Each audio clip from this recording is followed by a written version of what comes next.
Hi, it's Don. Today's post is titled Bottle Shock. Rarely do I stop in for a drink on my way home. After all, I'm rarely out of the house as it is, so stopping really isn't much of an option. But on one particular day last week, I happened to be out and returning to my abode when I thought, let's stop and get a drink and an appetizer. My daughter was proud of me when I took a picture of my glass of wine and proclaimed I was out drinking. Not so much the drinking part, but that I was out of the house. You should know that I have a real hesitation about drinking in restaurants. Not the actual drinking part, but paying the prices that most charge for a glass of wine. I am frugal. Cheap might be a better word. And knowing what these places pay for the wine and what they charge their guests is a little infuriating and nonsensical to me. It's not uncommon to pay the retail price of a bottle for just a glass of wine at many establishments. Many years ago, it was common practice to use the wholesale price paid to determine the price of a glass of wine. That way, the establishment opens a bottle and doesn't care if they serve any more because they can discard the remaining and not lose any money.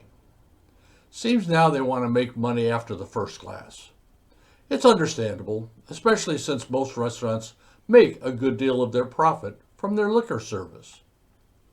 My mind works differently. I say, why pay for a glass when I can get a bottle, take it home, and drink to my heart's content? Sure, I lose the socialization aspect, but I become antisocial in my old age. 2 drinks and an appetizer, and I'm into the place for over $50. No one likely remembers my, what I called tenderloin scale. That's where I contemplate what I'm buying and if or how many beef tenderloins I can buy with that same amount of money.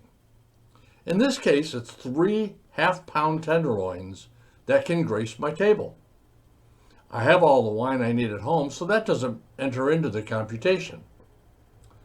3 tenderloins or 2 glasses of okay wine and a decent appetizer. Which would you choose? Doesn't matter. For me, the beef always wins. Well, except for this occasion. In days past, I once held a different viewpoint. I loved stopping after work and walking into my favorite watering hole, being greeted like Norm on Cheers. Well, almost.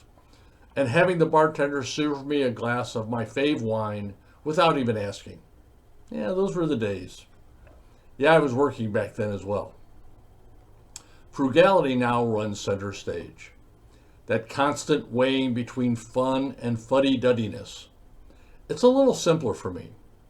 Being antisocial and then spending a small fortune on food and wine doesn't make sense.